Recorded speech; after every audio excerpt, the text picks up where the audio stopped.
J'ai un salaire important, je le dis, mais parce que j'ai 42 ans de métier. Pendant l'audition de la journaliste Élise Lucet, dans le cadre de la commission d'enquête sur l'audiovisuel public à l'Assemblée nationale, il y a une question qui a obsédé le rapporteur Charles Aloncle.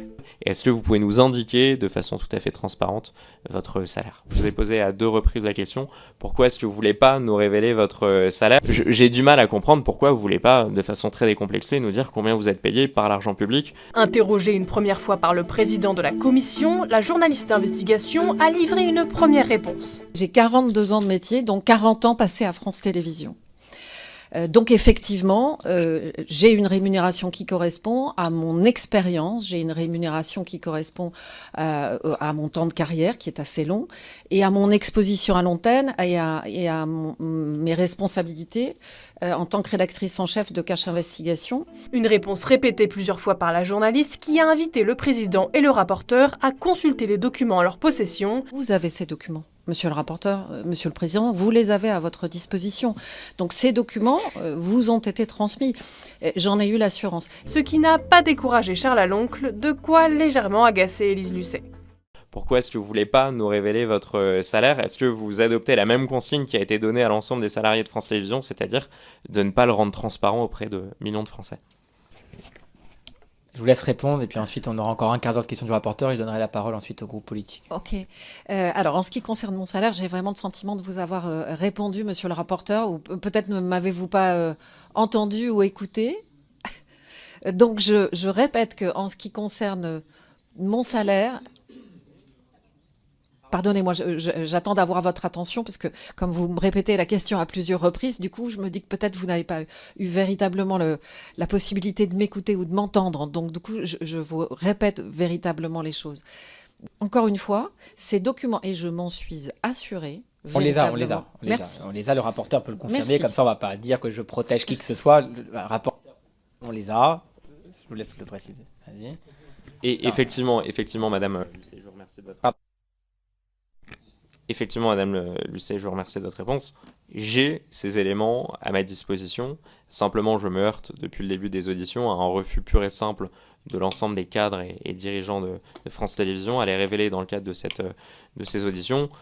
Je les mettrai dans le rapport parce que je pense que c'est important notamment de révéler le top 10 ou le top 20 des salaires de l'audiovisuel public pour que les Français se rendent compte. Encore faut-il d'ailleurs que ce rapport soit voté, soit adopté à l'unanimité. Il y a un enjeu. Donc vous voyez, et donc c'est aussi pour ça que je me permets de poser ces questions parce qu'il y a peut-être un risque que ce rapport ne soit pas adopté. Et vous qui êtes si à cheval sur les exigences de transparence, notamment sur l'utilisation des fonds publics, et c'est tout votre honneur. Et c'est aussi pour ça, je pense que des millions de Français suivent vos enquêtes.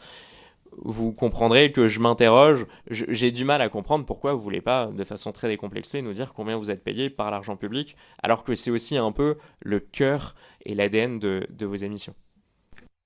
Peut-être pour avancer, le formuler différemment. Non, mais là, très franchement, enfin, je peux vous le faire. Alors, je vais vous faire... Je vais tout vous mettre en même temps, qui est exactement ce que je pense et voilà. Véritablement depuis le début, je vous dis, j'ai toujours été plutôt transparente moi sur ma rémunération. Ma rémunération vous a été transmise de manière écrite. J'ai 42 ans de carrière, donc oui, j'ai 42 ans de carrière.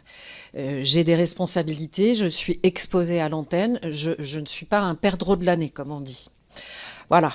Je n'ai pas de part de cette société de production. Je n'ai pas de société de production. Je ne touche pas de dividendes de société de production. Mon salaire est uniquement payé par France Télévisions au bout de 42 ans de carrière. Voilà. Donc, je pense vous avoir répondu extrêmement clairement à plusieurs reprises. Vous m'aviez dit que c'était la dernière fois que vous me posiez la question, mais vous y revenez.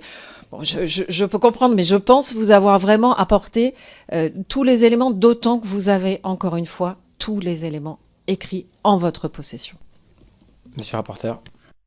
Bon, j'aurais tout essayé, mais probablement aussi comme vous, quand vous êtes devant certains dirigeants d'entreprises et que vous les mettez sur le grill pour essayer de répondre à nombre de questions, j'insisterai pas davantage.